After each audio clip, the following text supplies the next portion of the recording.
102.1. 102.1. Hello. What's our first topic here? Um, albums, covers. Album covers. We were editing last week's issue, and I just remembered how great it was in the 70s when I was growing up, when not that much stuff was great, how great album covers were. Because records that you played on record players are 12 inches across, roughly. So the cover is 12 inches square, which is room for a lot of nice art. And there was a record store in town at 14th and Pearl in Boulder where they had the top 100 every week, a wall with the top 100 albums just right there. And you could walk into the store, and I'm not very musical, but I am visual. And I used to just walk in and love how awesome the covers were. You know, Molly Hatchet with Frazetta drawings and like 50 fat-bottomed girls on bicycles on the cover of the Queen album, Fat-Bottomed Girls, and it was a golden age of art on record covers. Lance. Oh, yeah, it was actually. I remember everyone at Rolling Stone magazine bemoaning the loss of record cover art because the CD is too small to really create anything that great that you could physically see. And now, I don't even know what people, are we all listening to little things that aren't even real anymore? Digital things on MP3s or something? Sure. So I don't even think people are buying CDs anymore, are they? Do you know? No, you just stream the stuff straight into your device. Wow. I have to admit, I've been listening to a lot of YouTube as well, instead of buying the record.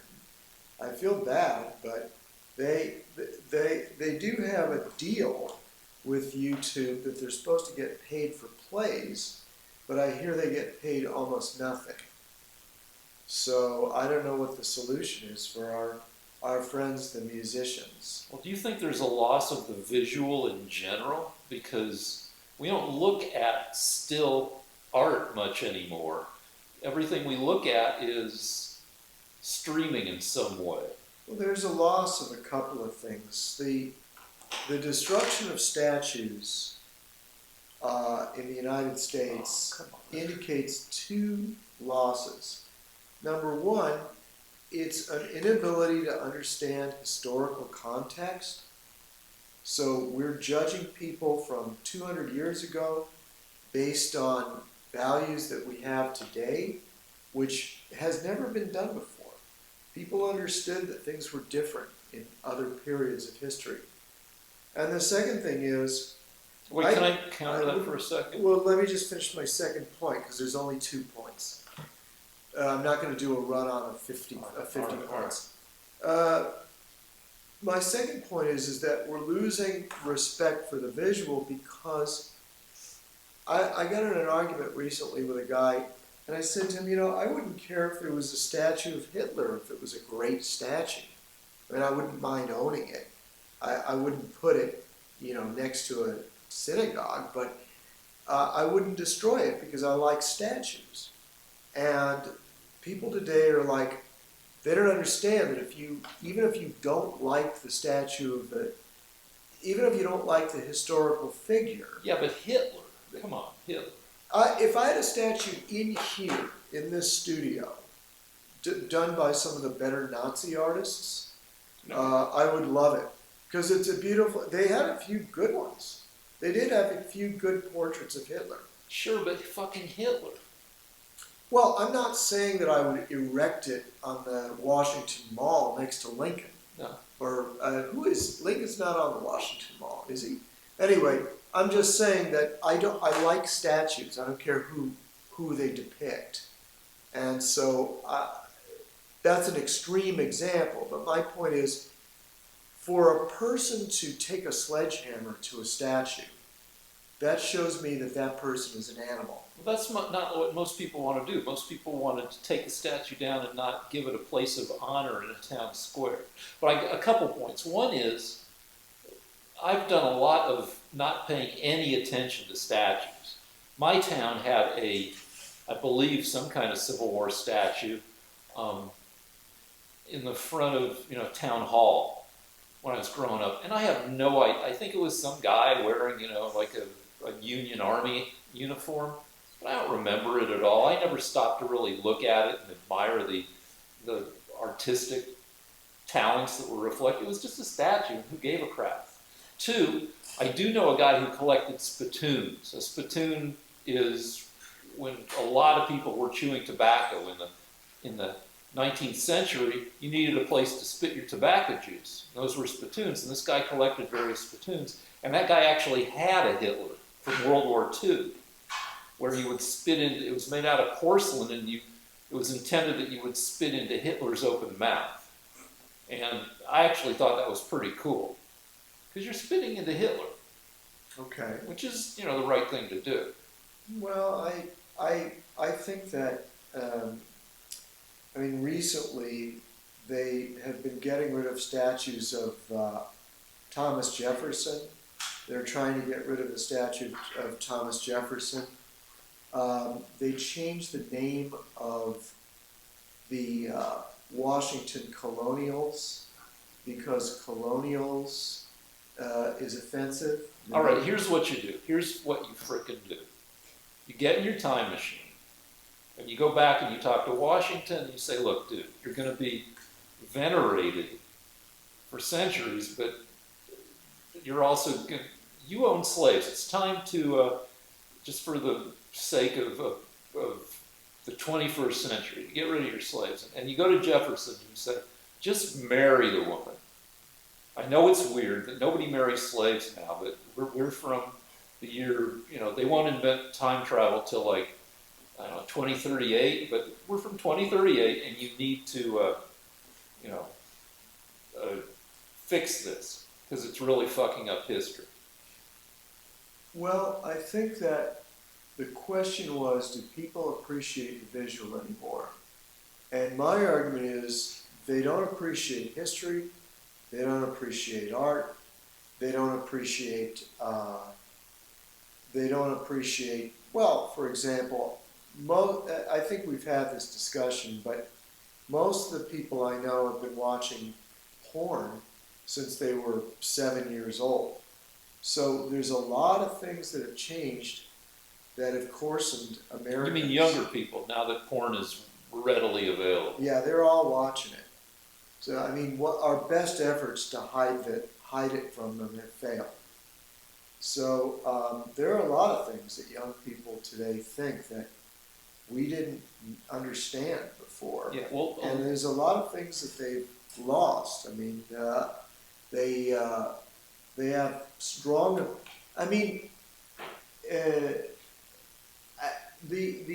For example, poetry, Shakespeare. When I was a kid, everybody knew a few lines of Shakespeare. I don't even think young people know who Shakespeare is. So a lot of things have changed, that's for sure. In general, anything that's not easily retrievable via Googling is kind of tough to find and tough to be aware of. Half the people my age don't have an internet presence. When I Google girls who turned me down when I wanted to take them to a dance or wanted them to be my girlfriend in high school, and I Google them to see what they look like now, and the ones who I find turn out to be kind of matronly church ladies now, but like half of them have no web presence because old. And just, there is a loss of a sense of history because it's, the amount of information doubles like every year or two now. And, everything prior to 1990 is just swamped by information from the present and the recent past. And wait till robots are in charge. Robots are going to be so bored with human shit because it's so limited. It's the robots or the half human, half robot people of the future are going to look at our greatest work and they're going to be, yeah, all right, like a monkey could do that, because to the improved people of the future, we're frickin' just primates, and you might be interested in for half a minute in like when one of those fish that mates by building like a sparkly like nest on the ocean bottom to attract a mate. Like, yeah, that's pretty cool for a fish to build a work of fish art, but you're only interested for about 40 seconds, and then you want to go back to the pleasures of the present. And all of human achievements are going to look like fish art in the future. Well, I mean, even though we don't need to be able to run and jump, we still have sports, and we still admire sports figures that can run and jump. Even though we don't have to swim, we have boats. People still swim. So there are things that, and weirdly, even though we have a camera, people still draw, which I think is really weird. Can you turn away from me a little bit? Okay. So. But nobody watches video or film of basketball games from 1934 when the score, the final score was 20-22. When people, had trouble with layups. A shot made from more than 10 feet away from the basket was amazing. Yeah. I'll tell you a strange thing, and I normally don't like to talk about my father, but I thought for fun I'd Wikipedia him. And if it wasn't for you saying two sentences about him, he would not have had any mention in Wikipedia, except on a long list of everybody that's won Best Screenplay from the Academy, the Academy Award for Best Screenplay. He would have been one of like 50 names. Yeah, that's crazy. And your dad was like one of the only guys in history to be nominated for 2 Best Screenplays in a single year. Right, and that was before he wrote The Pink Panther. So that's how famous he was, and how literally, I was astounded. I kept reading it over and over again, thinking I had made a mistake. But there are only 2 sentences on there, and they're the sentences you wrote. That's nuts. And the citation was our show. And he was voted the most famous man in Hollywood for 1 year, the most famous writer in Hollywood.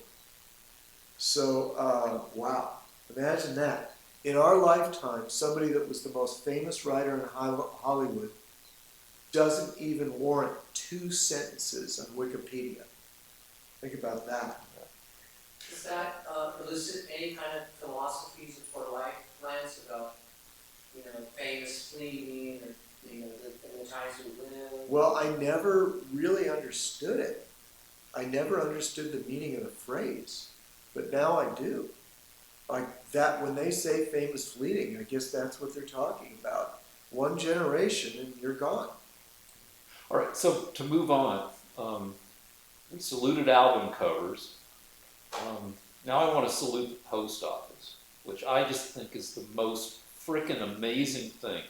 That for 50 cents, you can send a letter across the nation, a physical letter, a physical thing, for half a buck, and it'll get there within 4 or 5 days. And you can send a package for less than $6, and it'll get there in 2 or 3 business days. And then there's some other stuff, like we have an exploitative postal relationship with the rest of the world, where we've agreed to let other countries ship their crap to us at their internal shipping rate. And China subsidizes its shipping, so basically it's like a penny to ship something across China. So if you order something from China, I think this relationship is going away because we're now kind of fighting with China over tariffs and theft of intellectual property and all that stuff. But a year ago, you could buy a thing from China and shipping would be free, which is nuts. But anyway, the U.S. postal system is still freaking awesome because sometimes you need to buy actual stuff. And, I guess you got to give credit to Amazon and Amazon Prime with their own free shipping. The whole thing is kind of amazing. Lance? Well, what I think is amazing is that people think that the post office is amazing. And I'll tell you why.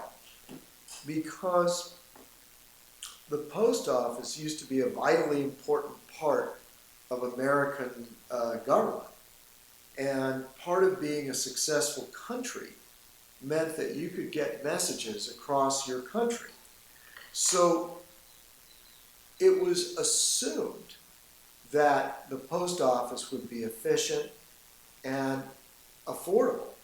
Only today do we marvel, do we expect so little of the post office. But in previous centuries, the post office was expected to be that good, and it would not be tolerated, the kind of things that we go through now with the post office. Like what? Well, I mean, if you delivered something through the post office before, it got there, no matter what. I mean, it was as important as the internet and the phone system combined. So it was extremely efficient, and people expected it to be efficient. And the position of Postmaster General was a far more important position in the government. So we're actually being conditioned to accept less and less, and because the post office is less and less important. I disagree. Where I ordered something from Kentucky, and they said it's guaranteed to get to me. Shipping was free. The guy who sold it to me, he's covering shipping, but it's going to cost him about $6, and it's going to get to me guaranteed by May 15th, which is 3 days from now. And I can go online with the tracking number, and I found it started off in Kentucky, and then it went to a shipping center in Indiana. And then there was a fuck up, and now it's in Puerto Rico, because something got misscanned. Wow. And now it's in San Juan. But that thing is still going to get to me probably by the 15th, even with this misscan and this fuck up. And it's amazing that this package that's bouncing all over the place, from regional center to the wrong regional center, I know where it is, and the postal system knows where it is, and it's still going to get to me in a totally reasonable amount of time, all for less than $6. All right, well, listen, I'm not going to argue with you. If you're impressed with anything in this miserable world, then I'm not going to take that away from you. Okay, what's the next? Well, maybe you can argue about this issue. I believe Rick has said we're now officially in a constitutional crisis. I didn't say that. The media I listen to says that. I've said we're not in a constipational crisis because I assume Trump poops his pants quite often. But that's just my dumb poo joke. All right. From a guy who poops his own pants. And we'll talk about that later. All right. So, Rick, what do you think? I think that there's... What I hear more than constitutional crisis is I hear unprecedented. And I can argue in favor of that. And this kind of links to a what-if thing that we can talk about, which is things wouldn't necessarily... I don't know how different things would... Well, a lot of things would be different. But the impasses that we're looking at, and the political polarization we're looking at, might be the same if Hillary were president right now. I mean, Trump, there are 20 governmental, at various levels, governmental investigations into Trump right now. if Hillary Clinton were president, there might be 8 investigations into her. And you would argue that the 8 are legitimate of her and deserved, and I would argue that the 20 into Trump are legitimate and deserved. But the polarization would be the same. And to some extent, the unproductive stalemating would be the same. Lance? Well, Oh, and in terms of the unprecedentedness, it's in the Trump and his people not responding to congressional subpoenas by showing up to congressional hearings. That's, I mean, say what you will about Hillary Clinton, but she showed up for when she was subpoenaed, and Nixon fought subpoenas, but it led to him having to resign from office. well, Rick, I think that you still haven't accepted that Trump was not a spy for the Russians. And if you could accept that, if you could man up enough to face reality, then you would find the continuance of investigations to be kind of absurd. So my argument is that you just said that you would argue that it's justified to have 20 more investigations of Trump in spite of the evidence. Well, for instance, the Trump Foundation charity was shut down because it was found out to not be doing legitimate charity. That investigation seems justified. And I would assume that most of the other investigations have some basis. I mean, I haven't talked about Occam's razor in a long time, but Occam's razor is this concept developed by William of Occam like 300 years ago that said that the simplest explanation is often the correct explanation. And when you look at Trump's record of how he does business, which is kind of on the fly and kind of sleazily, the simplest explanation into some of these events involves Trump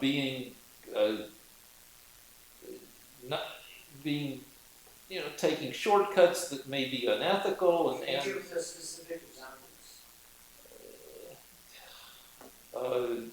Well, all right. I mean, there are Trump's 4,000 lawsuits that creditors, people who are stiffed by Trump, sue Trump, and then Trump sues or countersues to avoid paying his contractors. If you want to give me a specific case. Well, most of the 4,000 lawsuits, I would say, involve people who haven't been paid by Trump. Trump is either suing to postpone pay or to pay less, like somebody does, $3.2 million worth. I don't know any specific. But is that against the law, or is that just good being a good businessman? Well, I mean, you could argue that good business is when you hire somebody you get a bunch of bids from contractors. How much will it cost to lay the foundation for what will be a 70-story building? And you get like 8 bids from various contractors. And you pick the lowest bid from a contractor you think can do a decent job. And maybe it's $3.2 million to lay the foundation. And then when they lay the foundation and it turns out to be a decent job, you pay them $3.2 million that you agreed upon. So no, it's not good business to say, no, I don't like this foundation. And you find a bunch of piddling objections and you say, I'll pay you $2.1 million for this, even though we agreed on $3.2 million. I'll pay you $2.1 and you like it, or we'll go to court. So you like the precedent that the Democrats are saying that they need to find a crime. From now on, if you're president of the United States, they're gonna find a crime. That's gonna be the new president. Try to find it. What you're saying this whole thing is a slippery slope. You've said this a lot as we drive down here to shoot the show, Mr. or Ms. Director. Your identity we're keeping secret, so you might be a Ms. or a Mr. You're a them or a they. We don't know. We just don't know. And you've said that this unprecedented scrutiny into Trump and his business matters will, in the future, lead to just impossible scrutiny of all future presidents and presidential candidates. Just this really bothersome, digging it into every possible detail of their personal and business lives. And I've said, bring it on. That it might be unfortunate because it might scare some decent people away from politics, but at the same time, it's what's going on now, and to some extent, we need to see what people have been up to for their lives. All right. What's happening now is that, by the way, my mind is open about something he may have done to a contractor when he was building a hotel. I don't know whether he was fair to all the contractors.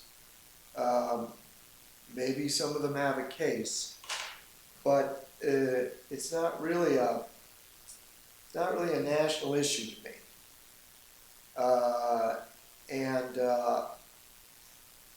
I have to keep judging him by the things that he's accomplished while president. So, what is happening right now is it has been proven that he did not collude with the Russians.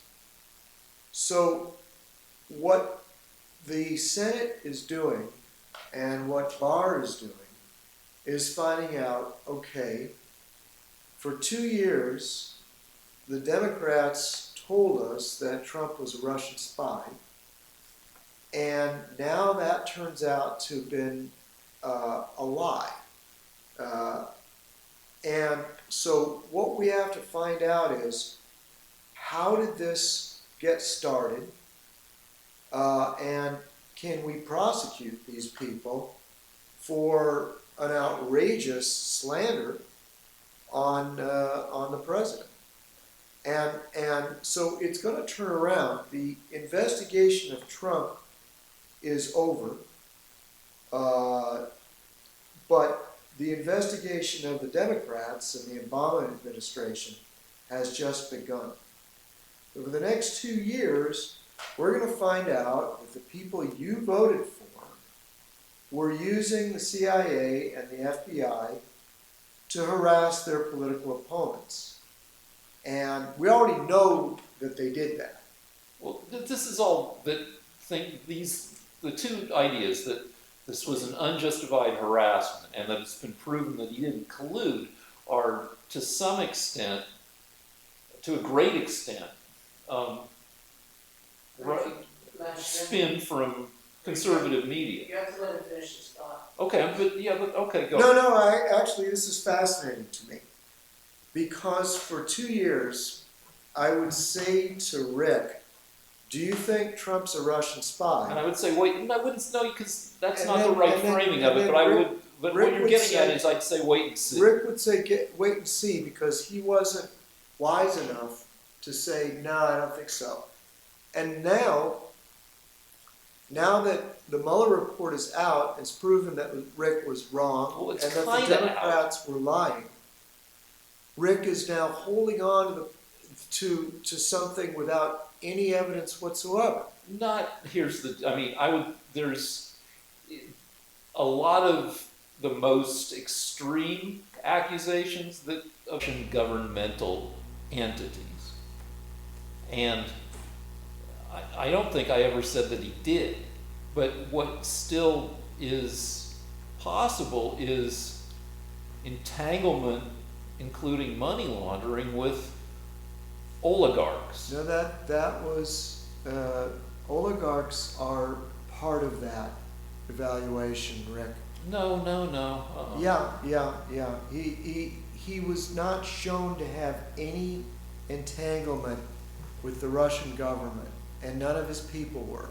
No, but that's, So, the oligarchs yeah, aren't. No, the oligarchs were part of it. They looked up all the records. They looked into that very carefully, Rick. There are there's no collusion. And furthermore, if there was an oligarch, you never answered this.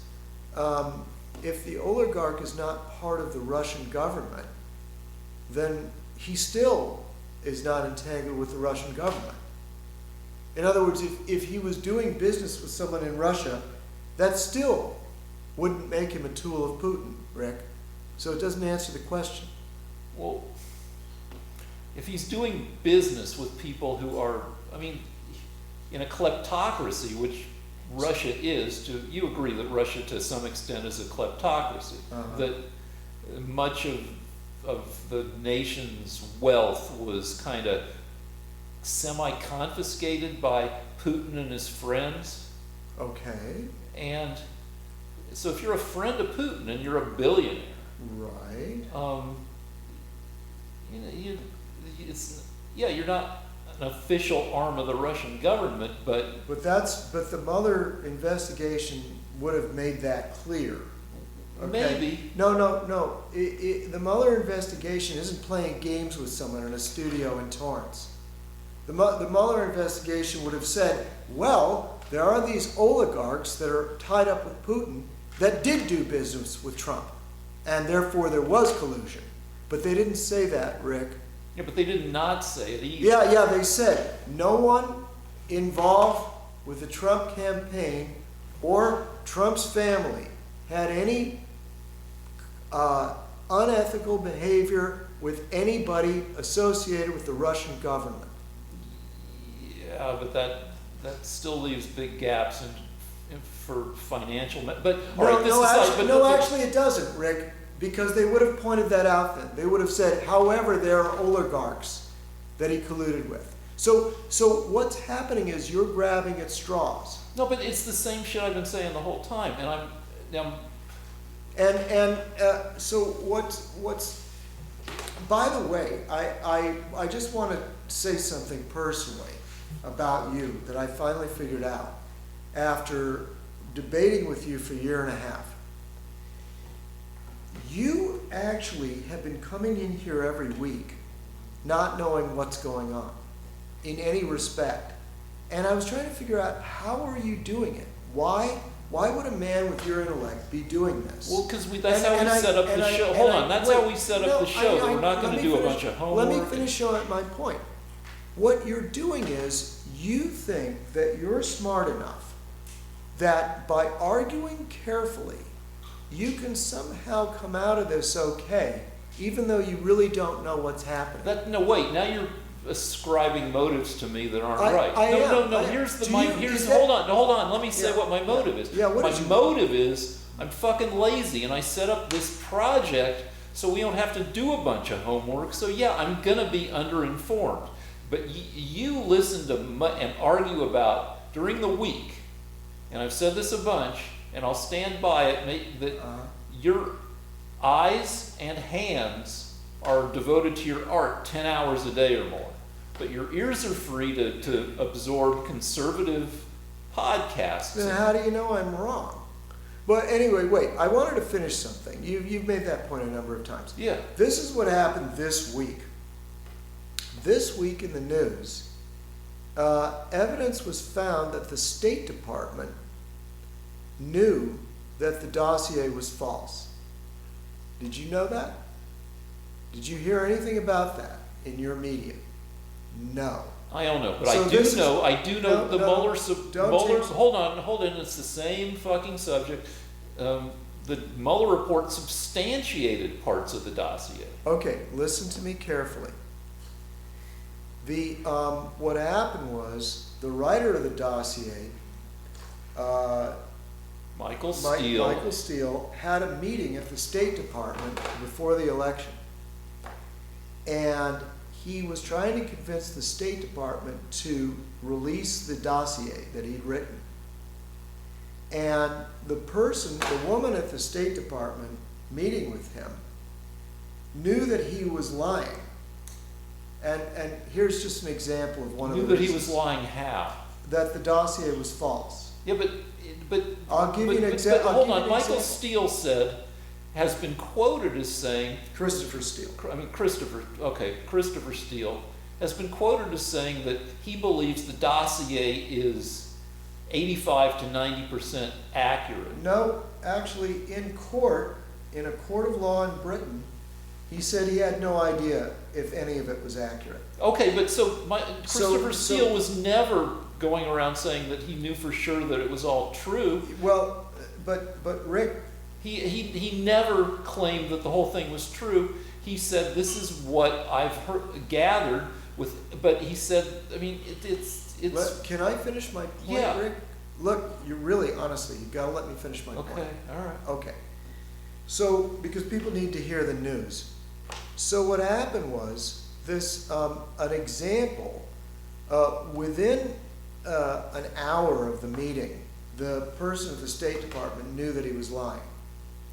And she wrote that in a letter to the State Department. What did he say that was a lie? Well, I'll give you an example. Some of the information he said he got was that Putin was getting was being paid for by the Russian consulate in Miami.